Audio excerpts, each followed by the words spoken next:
The Maricopa County Board of Supervisors says it wants to instill confidence in the public over the 2020 election. It's approved a forensic audit of the county's election equipment. Maricopa County in Arizona will carry out a full forensic audit of its voting systems. It's following concerns raised by constituents about the integrity of the November 2020 election.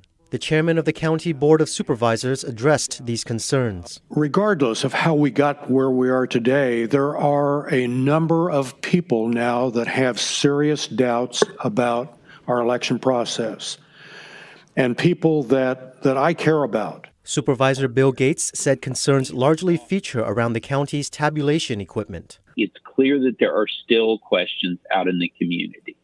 And so, and particularly with respect to the machines, we've heard a lot of talk about the machines. And so that's why I'm thrilled that this audit is going to be focusing on the machines themselves. The board plans to hire 2 independent companies to conduct the audit. It will include a software, hardware, and financial review of voting systems. It'll test whether the machines sent or received information over the internet and will also check the accuracy of the vote counting equipment. The county government published a list of steps previously taken to ensure election security leading up to and beyond November 3rd. Sellers said the county's elections were administered with integrity throughout 2020. The Republican-dominated board voted unanimously in favor of the audit. House Speaker Nancy Pelosi says lawmakers probably need more funding for security as the enemy is within the House. It follows a warning by the Homeland Security Department of heightened threats.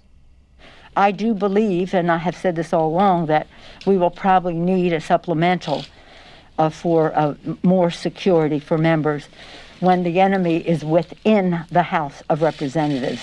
What exactly did you mean when you said that the enemy is within? What exactly did you mean by that? It means that we have members of Congress who want to bring guns on the floor and have threatened violence on other members of Congress. Pelosi did not name names, but earlier in her press conference, she was asked about newly elected GOP Representative Marjorie Taylor Greene from Georgia.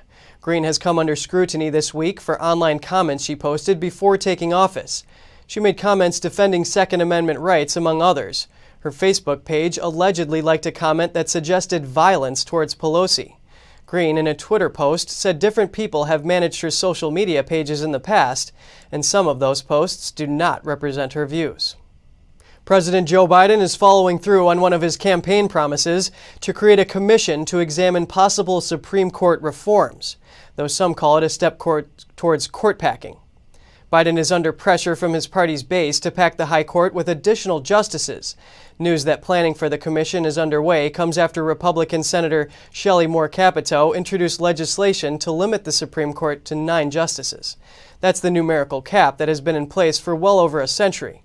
In October 2020, Biden said the federal judicial system is out of whack in a 60 Minutes interview. He later said he'd create a bipartisan commission to review the federal court system.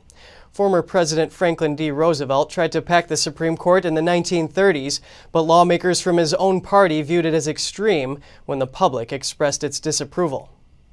Former President Trump held a meeting with House Minority Leader Kevin McCarthy in Florida. They discussed future plans for the Republican Party. NTD's Grace Coulter has the story. Former President Trump's team released a photo of him and House Minority Leader Kevin McCarthy in Florida.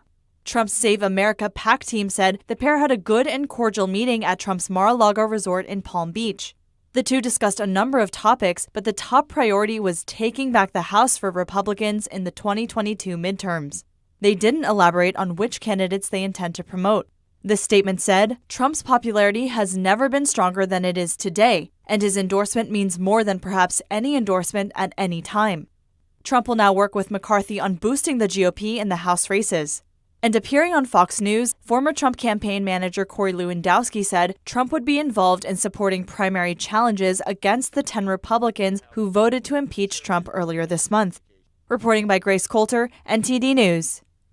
Senator Bill Hagerty has hired 13 former officials of the Trump administration. This includes former White House Deputy Press Secretary Judd Deere. Hagerty is a newly elected senator. He is a businessman and was endorsed by former President Trump. The newly hired officials will work in Hagerty's Washington office. John Rader will be his chief of staff. He was part of Trump's 2016 presidential transition team. Judd Deere was with the Trump administration until its final day and will be Hagerty's spokesperson. Julia Hahn worked as deputy assistant to Trump and will also work on communications for Hagerty. The senator's policy team also includes officials from the same pool.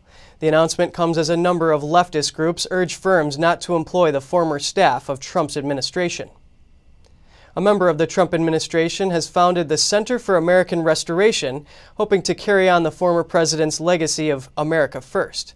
NTD's Grace Coulter has the story. Russ Vought served under the Trump administration as the director of the White House Office of Management and Budget. And now he's aiming to continue the legacy of former President Trump, establishing the Center for American Restoration to restore America's values and founding principles. He says through the center, they hope to give voice to the common forgotten men and women across America. If I could boil that down, it would be for God, for country, for community. And I think we've lost that consensus in America. Thankfully, over the last 4 years, the president has been very active on this front with his America First agenda. I think it fits nicely under that umbrella of what I just said. And I think it's something that we need to really work hard to rebuild that consensus in this country. Vought says he hopes Trump will be involved in the center, and the former president has given the organization his blessing. Trump wrote on the organization that he has no doubt Vought will do a great job in continuing the quest to make America great again. The center and its corresponding activist organization named American Restoration Action will take on a number of endeavors to promote an America First agenda and restore America's foundations.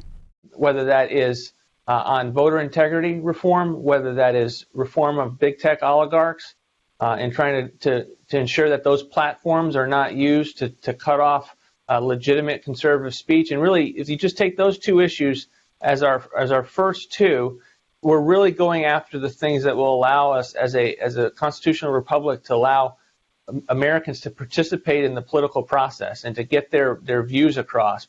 Vought says their focus will be on making change at the federal level, and they're planning on getting to work immediately.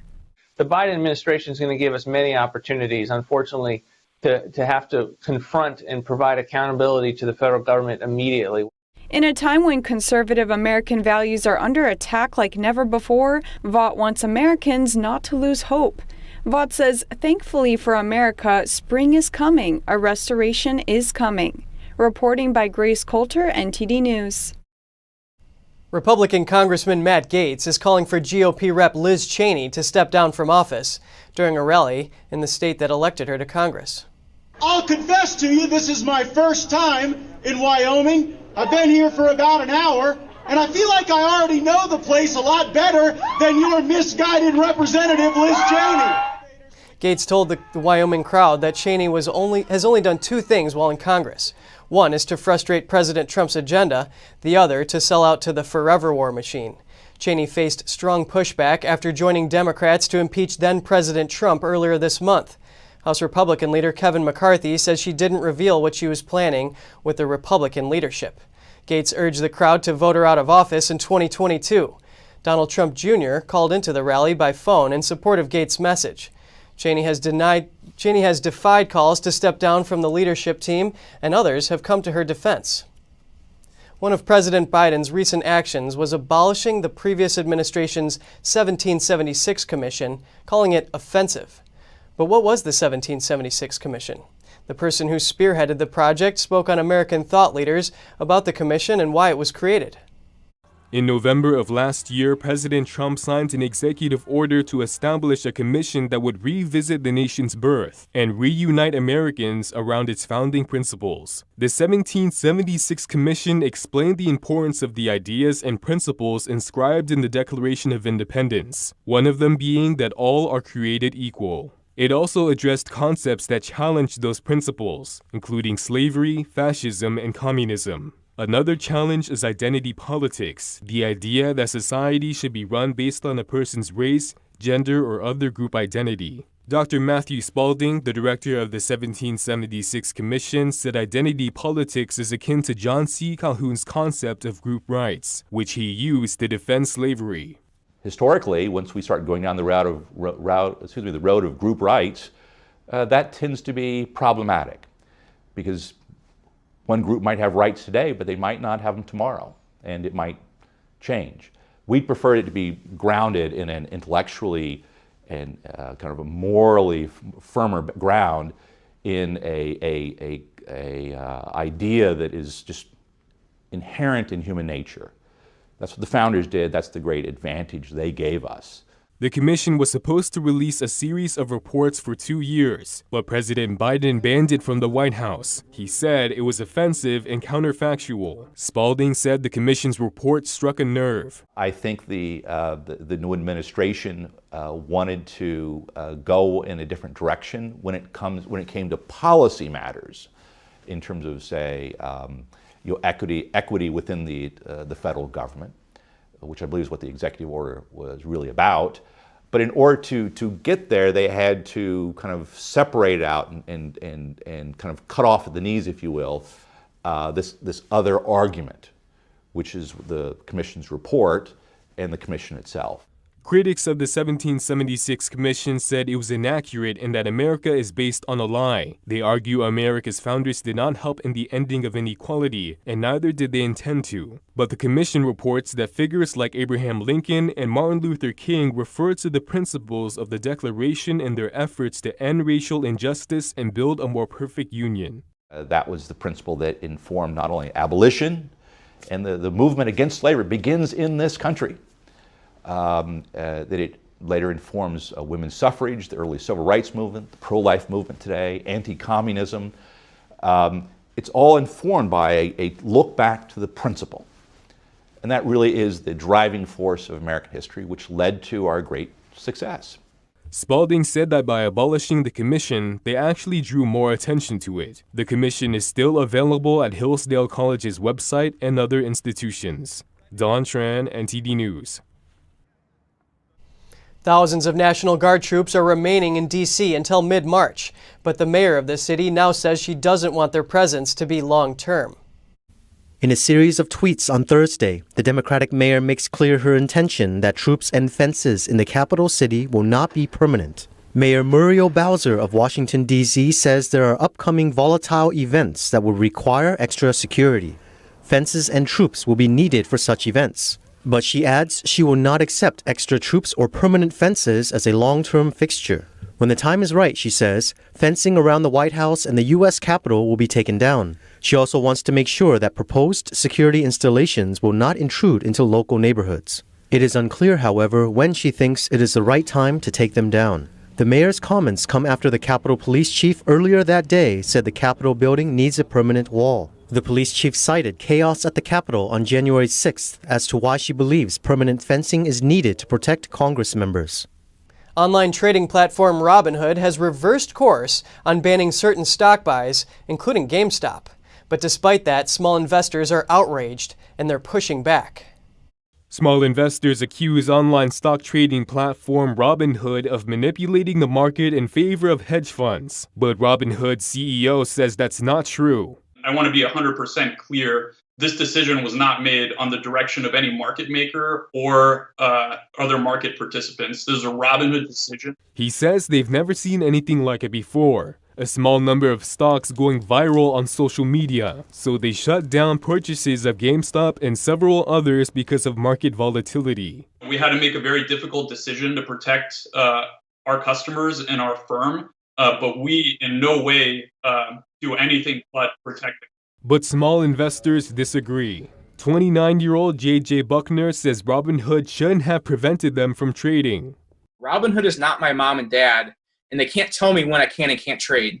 You know, they like to make the, there was an email that sent out saying that, like, we're looking out for our investors. No, you're not. 31-year-old retail investor Colin McClellan says he used Robinhood to purchase his GameStop shares, but he doesn't know if he'll continue.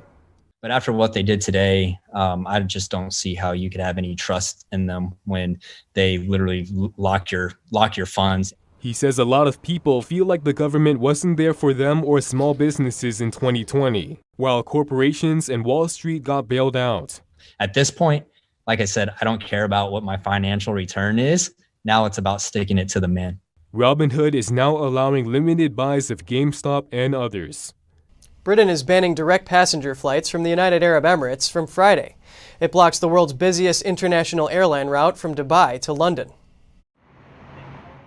Britain is banning direct passenger flights from the United Arab Emirates starting from Friday. This will shut down the world's busiest international airline route from Dubai to London. Data over the month of January showed over 190,000 scheduled seats. On top of the UAE, the UK is also banning flights from Burundi and Rwanda, all in a bid to stop the spread of a coronavirus variant first found in South Africa. Transport Minister Grant Shapps said on Thursday via Twitter, people who have been in or transited through those countries will be denied entry, except British, Irish and third country nationals with residence. The news also delivers a blow to countries that use the UAE for transit. Emirates and Etihad normally carry a large number of passengers connecting to destinations like Australia, meaning cancelling those flights will have far-reaching implications. In response, the Australian government said it will add more charter flights from Britain if needed.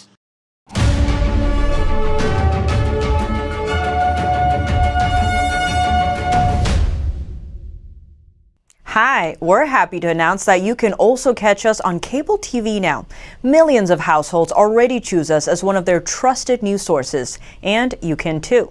You can watch us in Chicago, Washington, D.C., New York, and many other cities as well. And if your system doesn't carry NTD yet, you can just give them a quick call and request NTD on your cable provider. Thank you for watching. See you next time.